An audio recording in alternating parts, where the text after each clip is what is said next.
आम आदमी पार्टी के राष्ट्रीय प्रवक्ता एवं राज्यसभा सांसद संजय सिंह आज अपने गृह जनपद सुल्तानपुर पहुंचे। इस दौरान मीडिया से रूबरू होने पर तमाम मुद्दों पर उन्होंने अपनी प्रतिक्रिया दी। जम्मू में बस पर हुए आतंकी हमले पर संजय सिंह ने कहा कि प्रधानमंत्री आतंकवाद को खत्म करने का दावा करते हैं। बीजेपी कहती है कि धारा 370 हटने के बाद जम्मू कश्मीर में अमन चैन कायम है। आतंकवाद की घटनाएं अब तक कश्मीर के क्षेत्र में होती थी, लेकिन ये तो जम्मू से जुड़ा हुआ क्षेत्र है। उन्होंने साफ कहा कि मृतकों के प्रति आम आदमी की गहरी संवेदना है, ऐसे लोगों पर कड़ी कार्यवाही होनी चाहिए। वहीं उत्तर प्रदेश में क्राइम का ग्राफ बढ़ने और प्रतापगढ़ में 48 घंटों में आधा दर्जन हत्याओं पर संजय सिंह ने कहा कि दावा करने और हकीकत में जमीन आसमान का अंतर है।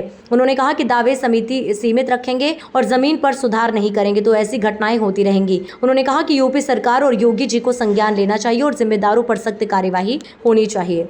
देखिए, आतंकवाद को खत्म करने का दावा करते हैं प्रधानमंत्री जी और बार बार बीजेपी कहती है कि भाई 370 हटाने के बाद जम्मू कश्मीर में अमन और चैन कायम हो गया है।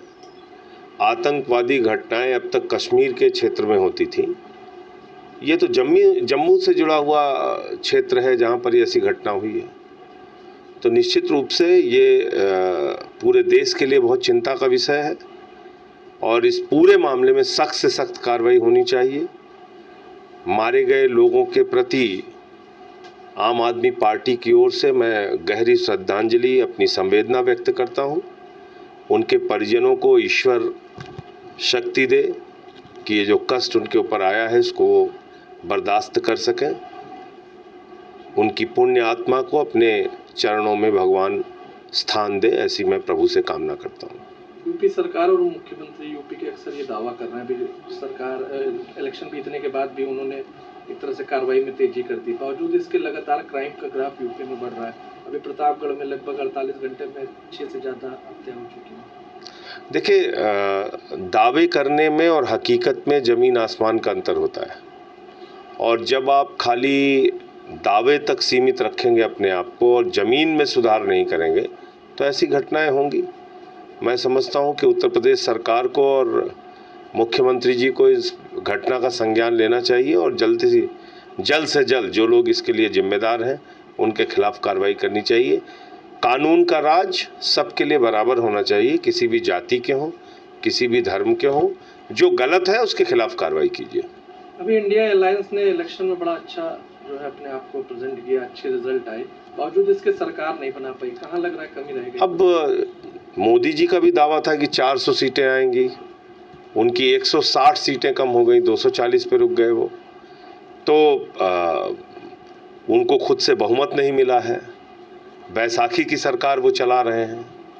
अभी से ही उनके जो घटक दल हैं उनके अंदर असंतोष शुरू हो गया है। तो ये सब तमाम परिस्थितियां ये बताती हैं कि मोदी जी की सरकार 6 महीने से ज़्यादा नहीं चलेगी। एक एनडीए की सरकार 13 दिन चली थी, दूसरी 13 महीने चली और तीसरी ये सरकार जो है ये 6 महीने से ज़्यादा नहीं चलेगी, जो इसके लक्षण दिखाई पड़ रहे हैं।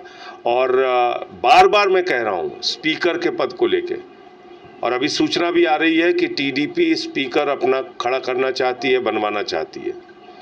स्पीकर बीजेपी का नहीं होना चाहिए, वरना पार्टियां तोड़ी जाएंगी, संविधान की धज्जियां उड़ाई जाएंगी, सांसदों को निलंबित किया जाएगा।